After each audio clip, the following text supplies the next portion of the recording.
What if I told you that you could be eating the exact same meals that you love, but still be cutting hundreds of calories just by changing how you cook them? You don't need any diet food. You will not eat any sad salad or any flavorless anything. You only need to make smarter swaps and a few tricks that will completely change and accelerate the results you get from your fat loss journey. Today, I'm sharing with you my favorite kitchen hacks that save me serious calories, and most of them you can start using today. Let's get into it, shall we? Don't play with it, don't be dishonest. Hey guys, welcome back to my channel. If you're new here, I'm Esther and I'm a holistic nutritionist. I share practical wellness tips, research-based practices, and healthy, realistic meal ideas that actually taste good. So if that's your thing, make sure you subscribe so you don't miss a thing.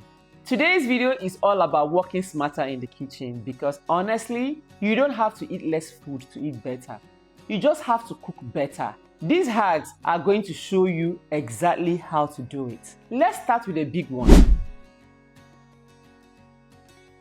Frying your food in oil can add anywhere from 100 to 300 calories per serving, just from the oil alone. You're not even tasting most of the oil. It's just sitting there in your food without you knowing it. But when you switch to air frying your food or baking your food, you will still get the same crispy golden texture with little or no oil added. I literally use my air fryer almost every day for my chicken, my plantain, fish, potatoes. Just mention it and everything comes out beautifully. And I'm not drowning it in oil. Here is a simple example. Deep fried chicken wings can be around 500 plus calories per serving. And the same amount of chicken air fried, you're looking at under 300 calories. Yet, it is the same crunch with less than half of the added fats. So swap deep frying your food for air frying it or bake it in the oven at a high temperature. Use a light spray of oil instead of submerging it in oil, and you'll be grateful that you did. This is one of the underrated hacks. Listen, when you pour oil straight from the bottle into your pan, most people use around 2 to 4 tablespoonfuls without even realizing it. That's about 240 to 480 calories just in oil before you even added the food. 1 tablespoonful of olive oil is about 120 calories. So trimming even 1 tablespoonful of every meal adds up to hundreds of calories saved per week. Get a small spray bottle. Fill it in with your olive oil or whatever oil of your choice and use a couple of sprays instead. Or use a pastry brush like this one to coat your pan. You will still get the full coverage. Nothing will stick on your pan and you're using maybe 1 teaspoon instead of a tablespoon. This is honestly one of my favorite tricks because it doesn't feel like a hack. It just makes me really feel good because I'm eating better. Adding more vegetables to your meals increases the volume, you'll feel fuller, and at the same time, it brings the overall calorie density way down. Think about it. You could add a whole cup of spinach or ugu or zucchini, mushrooms, peppers to a dish and you might only add 20 to 40 calories. But now, your portion is bigger, it's more filling, and way more nutritious. I do this with everything. My stews, my sauces, rice dishes, stir fries. I'm not making any dish without adding extra veggies, and trust me, your family won't even notice it sometimes. So, here is the hack. For every cup of rice, pasta or protein in a dish, try adding double the amount of vegetables to that pot. A lot of recipes calls for butter, cream, or coconut milk as the base. And those are not bad ingredients, don't get it wrong. But they are very calorie dense and a lot of times people are using way more than they need. So here is a few easy swaps you can start today. Instead of cooking with full fat coconut milk, try light coconut milk. You will get the same coconut flavor with significantly fewer calories. Swap butter for a small amount of olive oil or even just use your meat stock to saute your onions or your garlic. It works cause it still has oil in it and the flavor is still in there. When making soups or sauces, use blended vegetables like butternut squash or potatoes to add same creaminess without adding heavy cream. These small changes won't ruin your food. they will make it even lighter. This one is more of a psychological hack than a cooking hack, but hear me out because it genuinely works.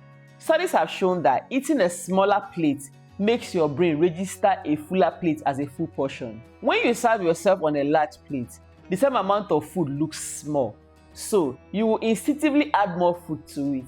I'm not saying starve yourself. I'm simply saying our eyes affect how much we eat more than we realize it.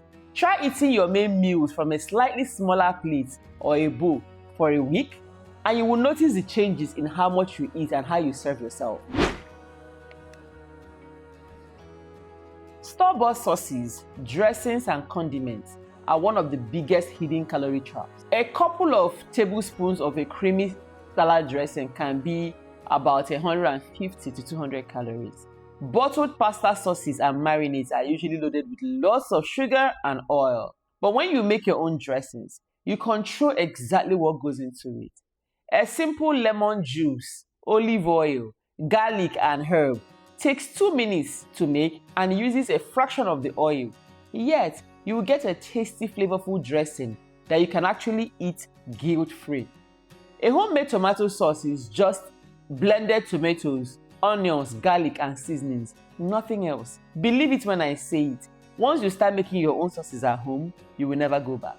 So this is your hack. Google a homemade version of the store-bought sauce you use most often, and you'll be shocked how easy it is to make it.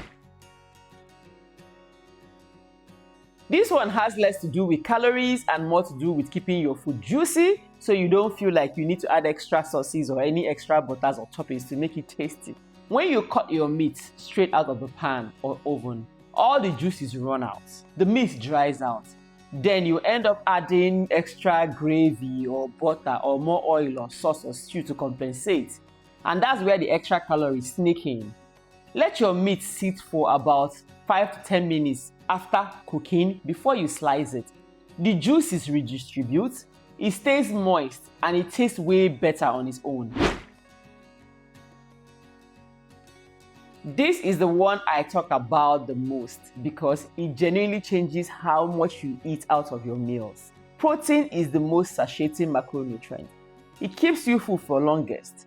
When you start eating your meals by eating your proteins first, whether that is chicken, fish, eggs, beans, whatever it is, before the main meal, you naturally eat less of the higher calorie part of the plate like rice or yam and the likes. The fact is, you're really not restricting yourself. You're simply letting your body fill up with the right things first. Try it for a week and tell me if it doesn't work. And speaking of protein, if you want easy, delicious ways to get more protein into your diet, my recipe book, Wholesome Blends, is full of protein powder recipes that are actually good. I'll leave the link below in the description.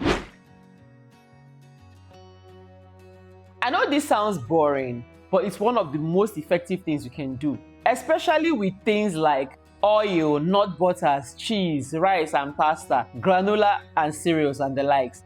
With all these foods, even a small extra amount adds up really quickly. 2 tablespoonfuls of peanut butter is about 190 calories.